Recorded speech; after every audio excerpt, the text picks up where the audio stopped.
Begin by mixing together half of the flour, the salt, the sugar and the butter. This means that the salt is coated in the flour before adding the yeast. Now add in your warm, tepid water and mix together. Finally, add in your yeast, mixing through until incorporated. Next, get out your stand mixer and attach the dough hook onto the mixer. Gradually add in more flour, mixing in between each addition. Remember to scrape down the sides of the bowl and keep adding flour until it comes together. It will start to clean the sides of the bowl. I added about half a cup of flour at a time. The dough is ready just when it is no longer sticky to touch. Have a feel of the dough to compare now with after kneading.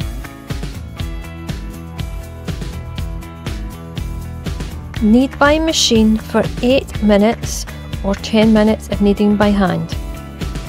On the machine, I like to knead for 4 minutes. Then I scrape off the dough from the dough hook and turn over the dough and knead again for another 4 minutes, just to give an even knead of the dough. Once ready, the dough will stretch and be hanging from the dough hook.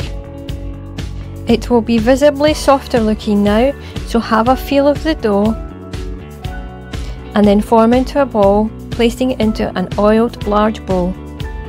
Cover well with cling film and leave somewhere warm for about an hour till doubled in size, known as proving. Knock back the dough. Simply push out the air with your knuckles. Prepare and flour a large area to work. I use baking paper. Also line and or grease your loaf tins. Mix some sugar and cinnamon to make your cinnamon sugar. All amounts and ingredients for the recipe are on the website. Divide the ball of dough in half, and at this stage you can add your nuts and or raisins if using. And then you basically want to just knead into the dough. Form your dough into a rough square shape and then proceed by rolling out with a floured rolling pin and roll out into a large rectangle. Sizes are on the website. This is Robin's one with the fruit and nuts in the dough. Sprinkle on half of the cinnamon sugar. Make sure your dough is not much wider than the size of the tin. Start rolling up the dough tightly. Keep rolling, neatening the edges as you go. Once you get to the end, squeeze all along the join. Seal or fold under the ends and then smooth the seams with the palm of your hands. Now place the dough in the tin and mix together egg, oil and milk and apply this to the top of your loaf, adding on any sugar nibs.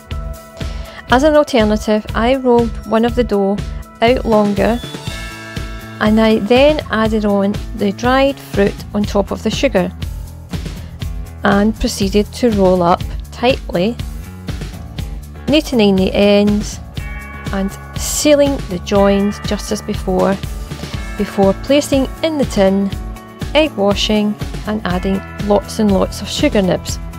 Note that adding the sugar nibs is entirely optional.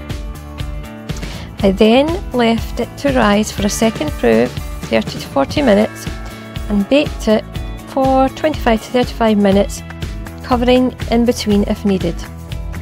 Internal temperature shown on screen. Leave to cool a little and then remove from the tin and cool on a rack. Slice with a large serrated knife once cooled. This is my fruit loaf, which is not as tight as Robin's. Here is Robin's loaf, her raisin one, her cinnamon raisin loaf. Here's a shot of the inside of her raisin bread. Look at that swirl. This is also great toasted. Thanks for watching. Happy baking!